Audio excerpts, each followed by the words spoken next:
It's time for Movies with Mike Mayo.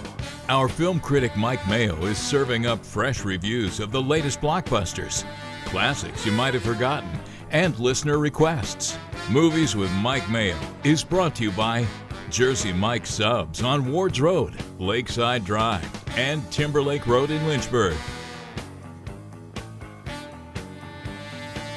Now, if you want to check out more of Mike's movie reviews, his books, anything like that, go to mike-mayo.com. And today we are going to be a bit of a preview for I think we'll have a recurring feature here that we will be getting into. Last week, we were talking about bad movies at one point, and we encouraged listeners to send us in bad movies. They like to have them reviewed. And normally when we ask it, we get like between 0 and 2. I think we've gotten 10 or 11 of them. So we'll work through some of those, including this morning. We have a couple of listener requests. But yeah, Mike's good, bad movies. And Mike assures us they will have no shortage of material. Mike, good morning. Good morning. And in fact, at the end of last week's show, we started, as you said, we mentioned, bad movies. And then I tried to make the distinction that there are bad movies, but then there are great bad movies that really are, something special in their own right. And I think we saw one of those take home the Best Picture award on Sunday night at the Oscars. And that is One Battle After Another, which I think is, one of the worst movies of the year for many reasons. The plot, everything about it, the bathrobe characters. Yes, the whole. You're supposed to spend the whole second half of the movie worrying about Leonardo DiCaprio, who's running around in a ratty bathrobe. It's just, the mind boggles. But that said, it is really well made. There's a long chase scene at the end that's very well put together, if it only meant anything. And then we had Sean Penn getting a Best Supporting Actor award for his impersonation of Popeye the Sailor, and he was Major Captain Lockjaw, something like that, and we should all be so thankful that he did not show up for the award and give a long speech that could have really ruined the whole evening. But to me, as I say, One Battle After Another is a truly great bad movie. And in years to come, people will, scratch their heads and say, how could they think that was really a good movie? But they will have to admit, that it really is impressive in its own way. And for that, it certainly deserves some kind of recognition. As for the show itself, for most of it, I watched it, but I didn't listen. I kept the sound off. I didn't do that for the in memoriam sequence, the very long in memoriam sequence that they had this year, because there had been so many really important people who had died, some of them prematurely, and so I really felt like it was important to hear what they had to say on that. And I thought that overall they did a really good job. You can always say, well, they didn't give enough attention to so-and-so, but I'm not going to kind of play that game here, particularly with Rob Reiner and everything that went on there. But overall, I thought it was a pretty good show, went well. Well, let me ask you something about that, because one of the things everybody thought that Timothée Chalamet was a lock for Best Actor, but now some people think maybe the reason he didn't win was remarks he'd made recently about how the opera and ballet were dead, and he didn't want that to happen to movies. Is it that, or was Michael B. Jordan just better? I think Michael B. Jordan was better. That's the short answer there. And I think by the time he made those remarks, or at least until when they were publicized, the voting had already ended. So I'm not sure that had anything to do with it.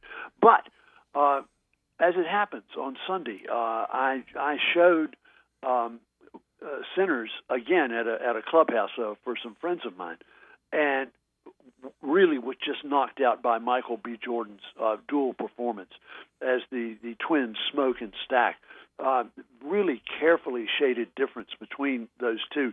It's easy to get caught up in the kind of technical virtuosity that Ryan Coogler had of putting him in so many shots together, using the special effects to create that seamlessly.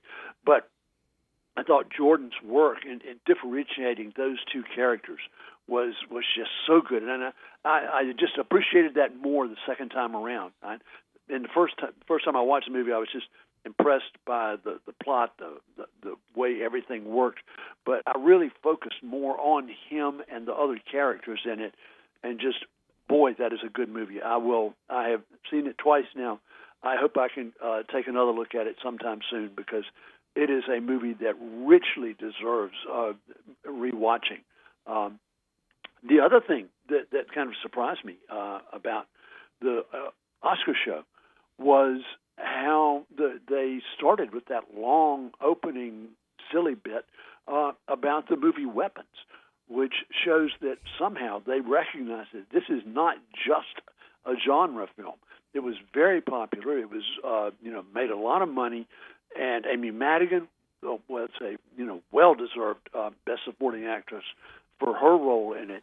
Another one that I really want to take another look at, because the first time I watched it, I was just, caught up in what's going to happen next with that great premise and then the way it was worked out. I thought that was just, really, really well done. But I think there's a whole lot more to see in that movie, and it will take another viewing for me to figure it out. All right, well, let's move on here, and we're going to get to a different movie. But first... Time for the extra mail. Yeah, I don't know if they're going to like the association here, but Mike, until you sent the email talking about this, I did not know, or until we got the text from a listener, I didn't know. I mean, McHale's Navy TV show, the Ernest Borgnine, I never knew they'd made a movie out of it, and I have to say, I wish now that I did not. Also, but here's a little bit of the trailer of it, and it's dumb. Somewhere off the coast of the United States, a mercenary terrorist force has captured the island of San Marino. Their mission is to intercept a satellite, arm a nuclear missile, and destroy the Pentagon. Well, of course it is. Surprise! You ready, boys? And that's not the dumbest part of the trailers either. Mike, you talk about One Battle After Another is a very good bad movie. I can't imagine you're going to have the same take on this thing. No. And this is from 1997, and when the listener mentioned, I thought, I saw that back then, and so I went and dug around in my computer, and sure enough, I found my review. First, for listeners who may not be familiar. In the 1960s, there were a lot of World War II-based sitcoms. Hogan's Heroes kind of started it, and McHale's Navy starred Ernest Borgnine as the captain of a PT boat. And it had, I can't remember the supporting cast, I believe, I'm not going to go into that. But anyway, it was kind of fun, silly show, lasted for a couple of seasons, I think. And then someone decided that this would be a suitable vehicle for Tom Arnold, who had just come off of Roseanne, I believe, at the time. And Tom Arnold, I think, is quite a capable actor. He doesn't have a wide range, but he's kind of good for this kind of silly thing. And in this, he is playing the retired Commander McHale, and he's no longer in the Navy, but he hangs around his old PT boat, and he sells ice cream and beer to sailors, and he coaches the local Little League team. And against him, we have Vladikov, played by Tim Curry, a terrific, stage actor. And he is, according to the script, the world's second best international terrorist. And he and McHale, come to grips. That this is our big conflict for it. It's all really, really silly. It was directed by Brian Spicer, who at the time had already made Mighty Morphin Power Rangers, the movie. Woo! It's really just kind of one step up from a kid's show. Again, I don't remember being particularly knocked out by it, good, bad, or otherwise.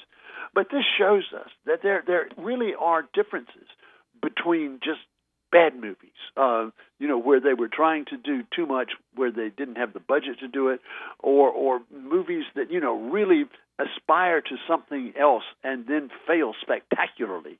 And I think this is a subject that is going to require a lot of exploration over the next few weeks and months. Other listeners, I'm sure, will have their own suggestions. But as we go down this dark path together, we will learn about the movies that we love to hate, and I think that's part of the appeal of movies. It isn't all that we don't love all of them. We couldn't, but some of them are just so enjoyable to laugh about, to laugh over, and make perfect kind of group viewing experiences. Oh, we're going to have fun with this. Yeah, very much. We got a couple of texts here. Kevin says you're thinking of Tim Conway and Phil Silvers. Thank you. For McHale's Navy. And then Bill wants to know, did you watch the mid-credits extra scene from Sinners and the after-credits scene? Oh, yes.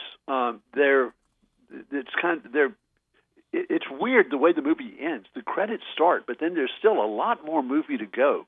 And that kind of filled in, all the way through till you really get down to the fine print credits, that go on for another 5 minutes. There you go. All right, well, we will leave it there.